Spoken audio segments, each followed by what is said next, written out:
hinting at potential settlements a lot sooner than later.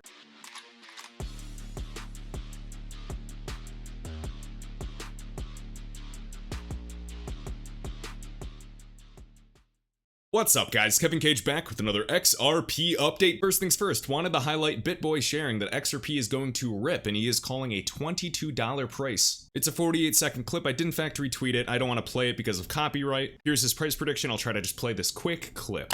I can see XRP easily breaking $15, peaking out around 22 bucks. So if you've been able to scoop up some XRP, you will not be disappointed if you hold. And then shortly after, BitBoy's YouTube channel was removed. Pretty strange. Okay, let's quickly review the Q2 XRP Markets Report. And this is Monica Long, she is General Manager of Ripple X. And friendly reminder, Ripple X is in fact an initiative entirely focused on building on the XRP ledger. Q2 2021 saw 4 of the highest volume days for XRP ever recorded, new liquidity developments with Swissborg and Liquid, and native NFT, non-fungible token support, proposed for the XRP ledger. Oh, and also some notable tweets. And if you guys have not subscribed to Jeremy Hogan, one of the attorneys that is providing his opinion and breaking down the current Ripple and SEC lawsuit, I encourage you to go subscribe right now. His latest video was really interesting, hinting at potential settlements a lot sooner than later. And funny enough, Ripple the company and the number of contracts they have, it doesn't influence the price of XRP. The SEC has no argument. When you look at the stats, you actually see closer ties between XRP and ADA of Cardano or even Bitcoin, rather than XRP and Ripple. Further emphasizing that Ripple is nothing but a private company, and XRP is a digital asset that exists and is native to a decentralized XRP ledger. Since February 2020 to April 2021, what a crazy year plus. The total crypto market capitalization has increased 15-fold. On one hand, El Salvador passed a law making Bitcoin legal tender, and on the other hand, Chinese regulators reportedly shut down mining operations across the country, citing concern over environmental impact and tightened restrictions on financial institutions from providing crypto-related services. Further discussing the correlation between price and hash rate, markets were also impacted by growing fears of inflation. The US Consumer Price Index increased 5.4%, which was the biggest monthly gain since August 2008. Wow. And also, key milestones in Q2. The court agreed, for the third time is the charm, that Ripple is entitled to certain internal SEC documents. The court denied the SEC's request that it be granted access to Ripple's privileged communications with its attorneys.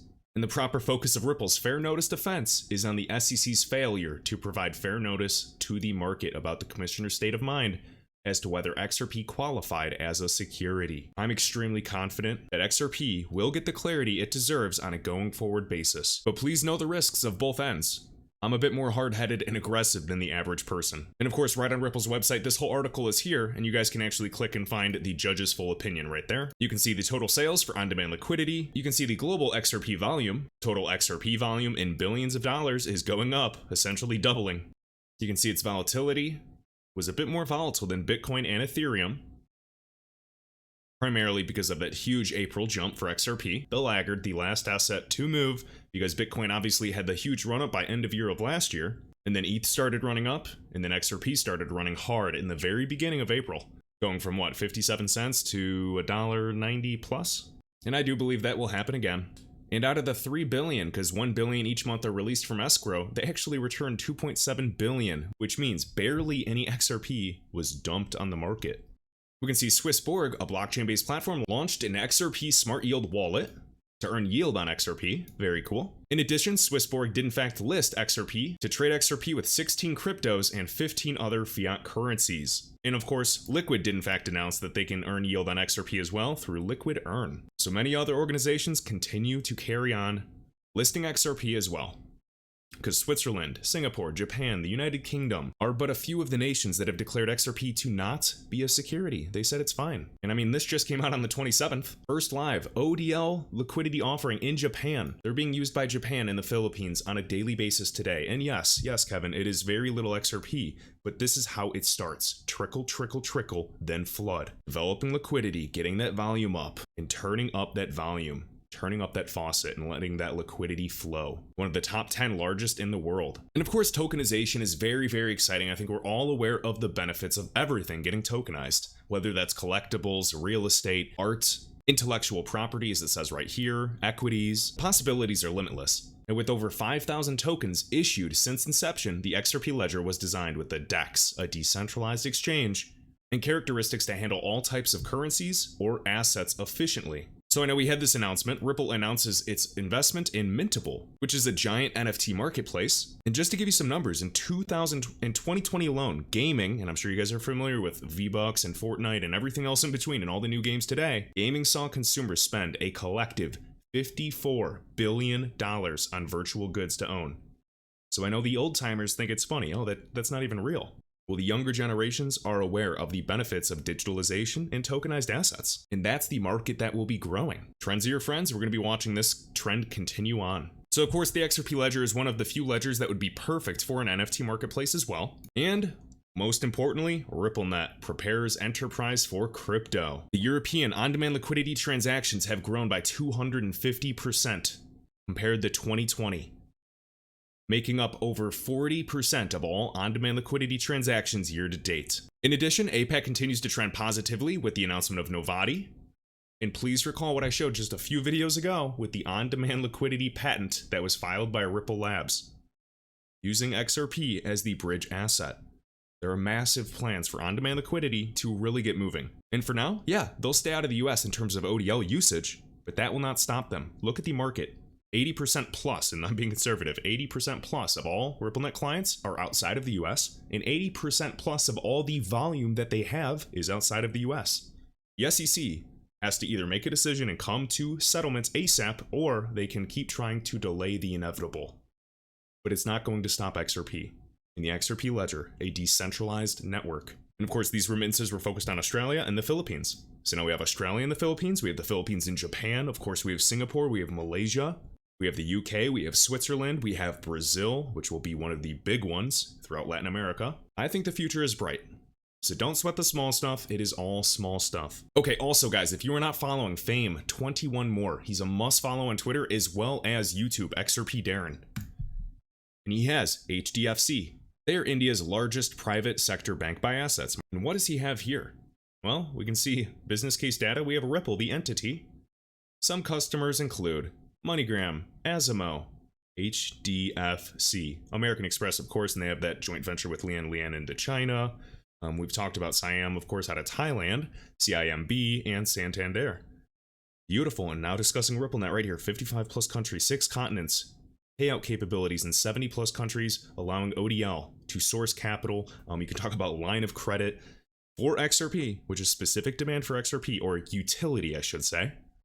It really makes you wonder. And of course, he links this right here, this World Economic Forum, 38-page document, The Global Future of Cryptocurrencies, December 2020. And I know we went through this before, but let's kind of speed through. And I retweeted this if you're curious, and you can see XRP, permissioned and permissionless, because XRP Ledger is open source, permissionless. It's open, it's decentralized as well, but permissioned is RippleNet. That's the private network where they have their financial institutions and other payment providers. So those guys have their privacy, but they can still communicate and interoperate with the XRP ledger. This is the landscape that we're moving towards. And of course, there's a variety of other assets mentioned here on the World Economic Forum's page. And here it is. So this is on page 7, HDFC, the largest bank by India. And very cool. And again, Darren Moore, a phenomenal researcher in this community, guys. And it's just these subtle differences that we're noticing. The World Economic Forum has named Ripple in their paper and says that HDFC is in fact a partner.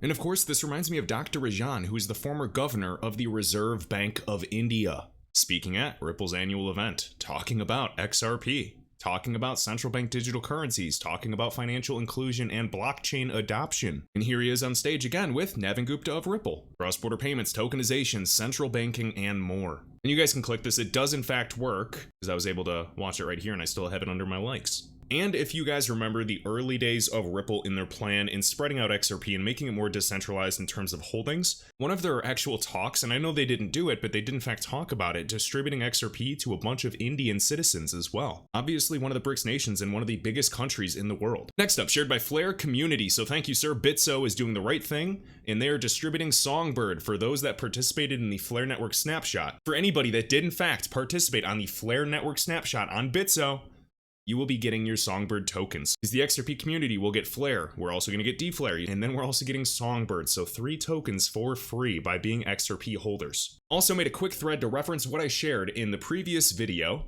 Aci Worldwide does send $14 trillion per day. You could see it on their website back in the day as well, and even right here. Aci executes $14 trillion each day in payments and securities. Aci high value real-time payments and low value. Billions of transactions. 19 of the top 20 banks worldwide, and 80,000 merchants. And of course, DLT, one of their examples is Ripple, and Ripple is a partner, so it makes sense. And they support about 9% of global Swift traffic, so Swift traffic is 5 plus, maybe 6 trillion on a daily basis, and 30% in the US. So use your imagination here, and I linked the previous YouTube video there. Next up, Digital Asset Investor was quoting Hodor, and he was one of the best bloggers back in the day until he disappeared. And I'm just going to read this quote verbatim. At what price, at what XRP price point will Ripple be worth $1 trillion, a $1 trillion valuation, meaning the market cap? Well, XRP price, would it be $17? And this was at the time of this blog, of course, everything's subject to change a little bit. Just so you're mentally and emotionally prepared for it, the price will not stop at $17. It will keep going past this artificial construct that makes people uncomfortable. And I know we've seen some Ripple employees, at the very least Brad Garlinghouse in a news interview, say that yes, he did enjoy Hodor's blogs, or at least kept an eye on them. And of course, just like this gentleman, market cap is pointless, I get it. All market cap is, and if you read the Galgatron blogs, galgatron.net, I highly recommend doing so. All market cap is this. Last traded price, so the current price of XRP, times the circulating supply. Nothing else, nothing more. So if there's $1 trillion market cap, that does not mean that there's that much money liquid in XRP. That does not mean if everybody sold, you would get $1 trillion out of the market. In reality, it's much, much less. Market cap is a facade. It's a fugazi, like the San Wolf of Wall Street. It is nothing more than a social construct, or an artificial construct. And technology is teaching us that these barriers are being broken each and every day. Next, we have Craig DeWitt, product over at Ripple, and I just wanted to read this quote. Instant cross-border payments with 0 pre-funding. This is the huge thing, guys. This is why RippleNet and the XRP ledger are game-changing, and people just forget about that. Oh, well, Swift can transfer money in real time. No, there's a huge, huge difference. No Nostro accounts are needed, guys. In the near future, most global payments will work like this. And I hold a variety of digital assets, but do not get it twisted. I understand XRP's potential and the probability for success. And then we have XRP Christian right here with a great question. And this is why XRP is superior to Swift's recent upgrade. And then Craig DeWitt comes in with a mic drop. There's a big difference between messaging, like Swift and, even Xcurrent of RippleNet, which is nice, and Swift GPI, and actual settlement. So there's a big difference between messaging and the actual settlement of funds, moving money. It's like comparing a fax message to teleportation. There's no competition. And last but not least, guys, just some food for thought, and I hope you enjoyed this video. Be sure to give it a like, I really appreciate it.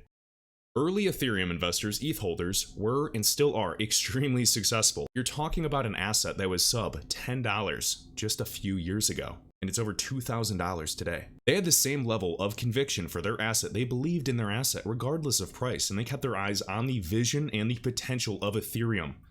Bitcoin 2.0, if not even more, thanks to smart contracts, conditional code that will change the landscape forever in the world of finance and DeFi. Total value locked in terms of billions to trillions is growing and growing each and every day.